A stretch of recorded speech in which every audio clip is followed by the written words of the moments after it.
I'd rather stay here in the Philippines, but I'll have to be valuable enough to be able to provide a comfortable life to my family. Work from home or online job is one of my things talaga because back then, high school pa lang, I've been trying to look for ways I can make money without doing, parang malaking effort, parang ganun. So, I found a way through online. So, parang naging bias na ako towards sa mga online jobs or work from home because I think it was the best thing talaga back then. Welcome back, guys, to another episode of the Press Play Podcast. So, nandito ulit ako, Dred. Simpleng tao. Yeah, there you go. Marunong na si Ian. Ikaw yan. I'm Ian, Pabida-bida. pabida-bida multi-potentialite. There you go. So, today's topics are all about Careers. careers. Yeah, so we want to talk about careers. Okay? Kasi, especially on our age groups namin, we all have careers already. Yep. Pero maganda siguro to especially for the next generation, parang kasi yung mga sinasabi ng parents namin na pabalik na daw sila, din kami papunta pa lang, then this is for you, next generation. Mga Gen Z. Yeah. All right. So, we want to talk about specifically for this one kasi marami kami sa batch namin today that are doing this specific thing, and I'm very surprised and parang I'm actually very proud that they're doing this one. Mhm. Kasi nga ma-elevate yung life nila, yung family nila, and nakaka-proud rin talaga, especially for me who has gone through this, and this is actually going abroad. So, question talaga is whether or not in our climate dito sa Philippines, is it a good thing or a good idea na mag-abroad ka or hindi? What do you think? That is actually a good question, bro.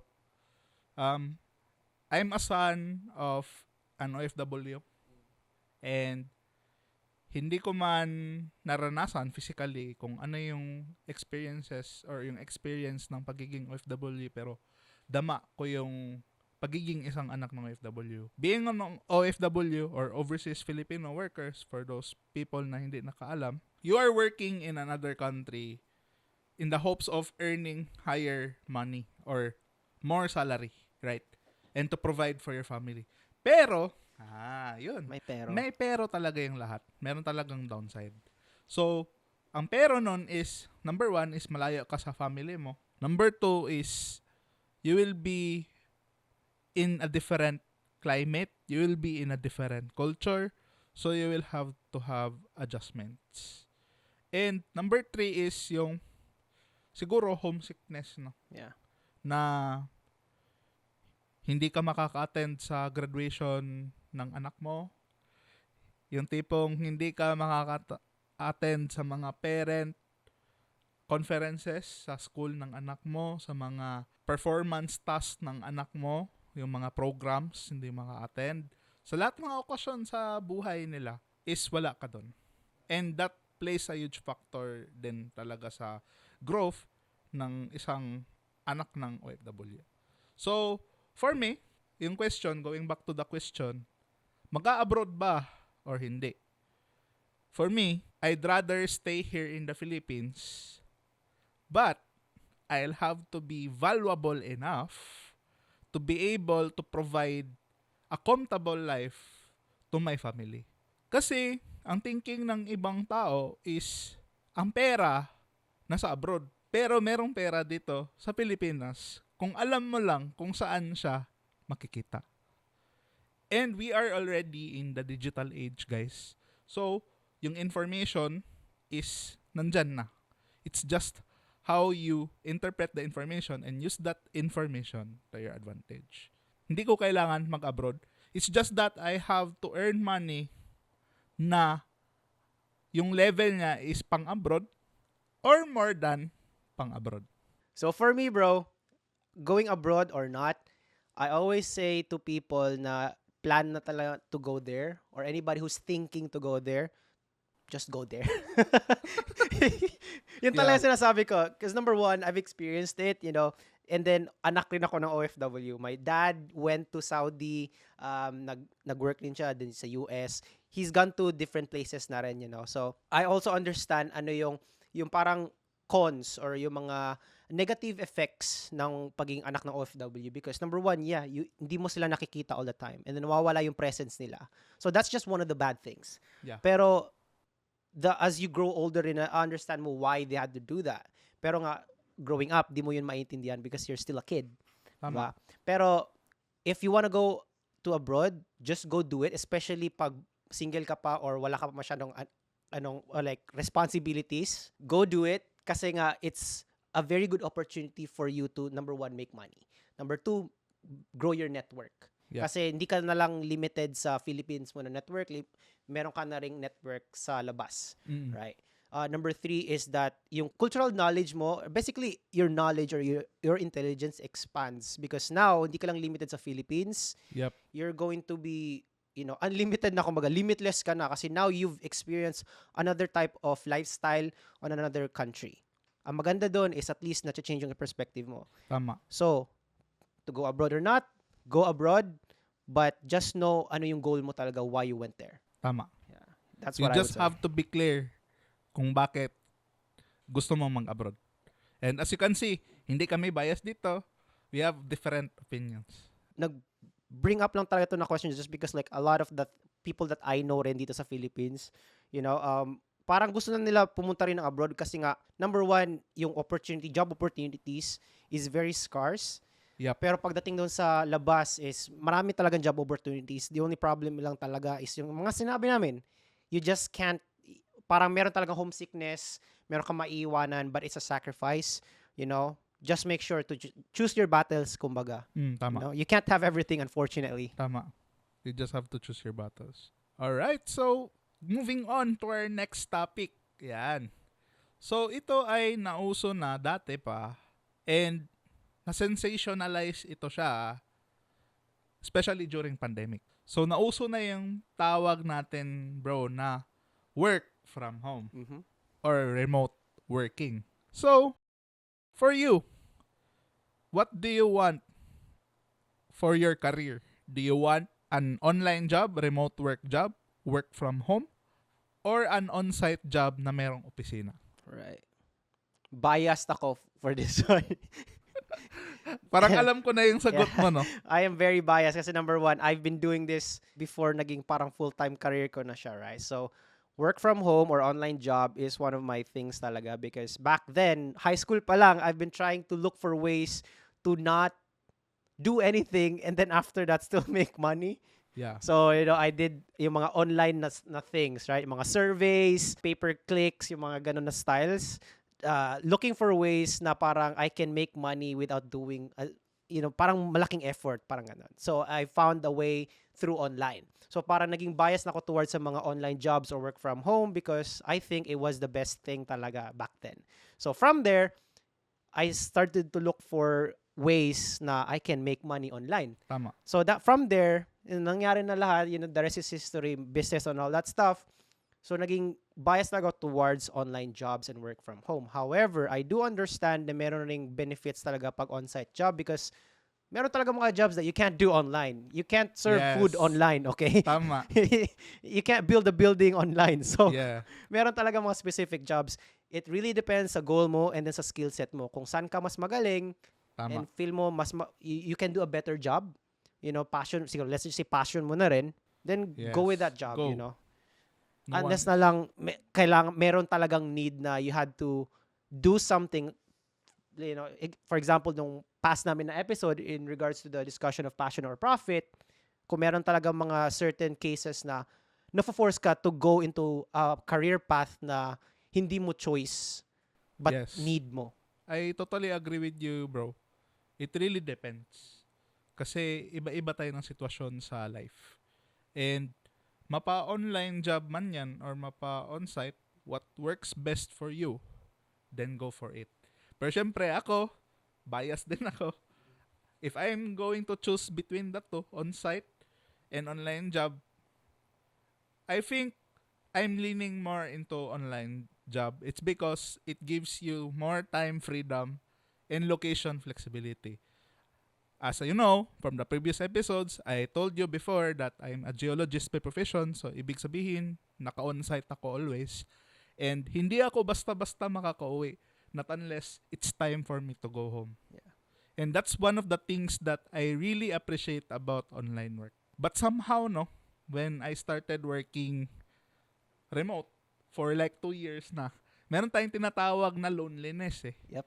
Kasi iba't din talaga yung feeling na makatrabaho ka physically, no, with other people. Because I just found out na my MBTI is ENFP. So, ibig sabihin, I really appreciate people-to-people interactions and I'm more leaning into sales. So, ibig sabihin, I like talking to people. So, for me, leaning more into online job but I'm also seeking something na merong office work din. So, ang tawag dyan guys, kapag combined na yung online tsaka yung physical work, that is what we call hybrid work. Yun. Hybrid work yung hinahanap ko as of now. There's no perfect talaga na situation for this one. Let's just say, there's no correct answer. Okay? Kasi, like we've been saying, it really depends.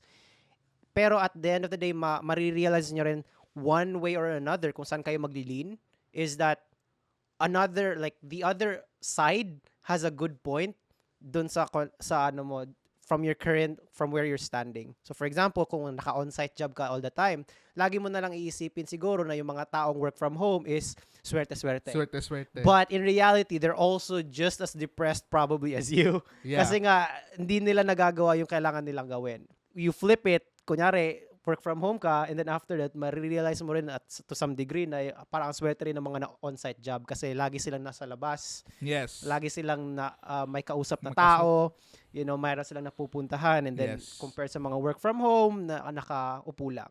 So, there are, talaga, parang pros and cons to each. Yeah. You just have to weigh them kung saan ka maglilin. I would suggest, try both. Para lang ma-experience mo talaga kung saan ka you'll never know. Yes. Kung saan ka, kung sa Bisaya pa, hiyang. Or saan ka naka-adapt. Yep. Yun. Saan yung preference mo talaga. Yeah. It's always about testing and not just assuming. No? Yeah. Kasi kung mag-a-assume ka, walang mangyayari. Correct. You have to test it for yourself. Correct. Or see it for yourself what works best for you. Correct. So since Ian, bro, since we're both work from home most of the time, okay? So, for example, like this one, parang we enjoyed this one kasi nga we're talking to each other face to face, all that stuff. Pero ba, as someone who's experienced work from home for 2 years na, what are some of the things that you hate about work from home? Number 1 is, if you don't have a designated space for working, you'll be prone to procrastination talaga. Distractions. Yeah. Number 2, you will be more of a sedentary lifestyle. Yung dati, geologist ako, I'm half my size right now. So, that's for real, guys. FR. For real, mas payat talaga ako nung time na nag-field work ako. It's because normal lang sa akin everyday mag-walk ako ng 8 kilometers, 10 kilometers, 12 kilometers. Okay lang yun. Kaya ng katawan ko. Pero ngayon, hindi na. It's because the sedentary work. Pero that doesn't mean na kapag nag-shift ka ng sedentary work, magiging parehas ka na sa akin. Pero what if you built good habits na nag-exercise? So, it's case-to-case basis. Yeah. Sa akin is medyo napabayaan ko yung sarili ko, but I'm working on myself. I'm not a perfect person. So, yun lang. And ano pa ba? Yung mga ayaw ko sa online work, siguro yung lack of physical interaction with people.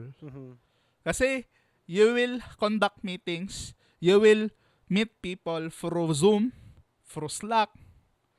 Tsaka iba din talaga yung feeling na yung kada break nyo, meron kayong pag-uusapan, magchichismisan kayo, magbibiroan kayo habang nagwo-work. Yung tawag doon, water cooler conversations. Moments, yung mga ganun. Iba talaga yung effect nun, guys. Kasi it builds this what we call bonding between your workmates. Yeah. Ngayon kasi, nakikita mo lang yung workmates mo through Slack, through video conferences, Lack yung engagement. So, iba yung relationship Mhm. na i-build mo. It's more of transactional na lang. It's more of work. Correct. Rather than having a physical office or you work somewhere na conducive din for working, I think nagiging productive ako. That is why, paminsan, I think, di talaga siya paminsan, I have a routine of working inside co-working spaces. Yeah. And you can also find me working in coffee shops. It's because I tend to be more productive pag nandoon ako. Yeah. Wala talaga akong space sa bahay wherein na may office ako or space na conducive for working. Yeah. Kasi nasa likod ko yung kama, ano yung mangyayari, di That's ba? true. Yeah. That's me. Yan. Lagi like yun yung mahirap lang talaga because you're prone to distractions. Prone to distractions. Yeah, and I think maganda lang is what Ian is doing is parang ilalagay mo yung sarili mo sa tamang environment to actually work, you know. So kung meron kang separate na lugar sa bahay nyo, like if you are work from home, gawan nyo ng parang sariling office and then after that, focus lang kayo ng work doon. If wala naman kayong separate space talaga, just like in Ian's case, coffee shops, Co-working spaces talaga just so that you can focus on work. Ang maganda rin doon is that since people who go into coffee shops or mga co-working spaces are where nandun talaga para mag-work or mag-study, parang nagaganahan ka rin. You know, you also like to do what you're about to do kasi nga the other people are doing it. Your environment plays a huge factor to your productivity. Always Correct. remember that, guys. Ayun, yun no. Diba? Ganda nun Ayun. So these are our thoughts when it comes to careers, you know. So if you want to go abroad, you know, it's either way kasi nga Ian opinion niya to actually stay here. Ako, you know, if you have the opportunity, go and do it. And when it comes to online work naman or you know, on-site work, it's still, you know, nasa kaming dalawa bias talaga kami when it comes to this work because we are in that industry. So Yeah. maganda nga sana, you know, we have somebody but, you know, we'll invite somebody here para meron kaming another or opposing idea pa or opposing another thought about that one. Correct. Pero at least alam nyo na, you know, if you guys have anything, you know, parang hot take nyo when it comes to work from home, do you like work from home ba? Mga online jobs or anything like that? Comment nyo sa baba. Comment your thoughts on it and then tag nyo rin yung mga friends nyo. Baka, you know, they're actually part of the work from home space. Yes, work from home or on-site ba sila? Or nag-abroad ba sila? Or Correct, yeah. Because those are the things that I feel like yung mga topics na for millennials, for us, yes. and for the future generations, we don't really talk about it too much. So at least, you know, we bring it up here. We can open some discussions. So yun lang naman. Thank you so much for watching our episode here at Press Play Podcast. Subscribe lang po kayo sa channel namin and all our other socials. Ang haba, bro. But anyway, thank you so much. See you in the next one. Bye. Bye.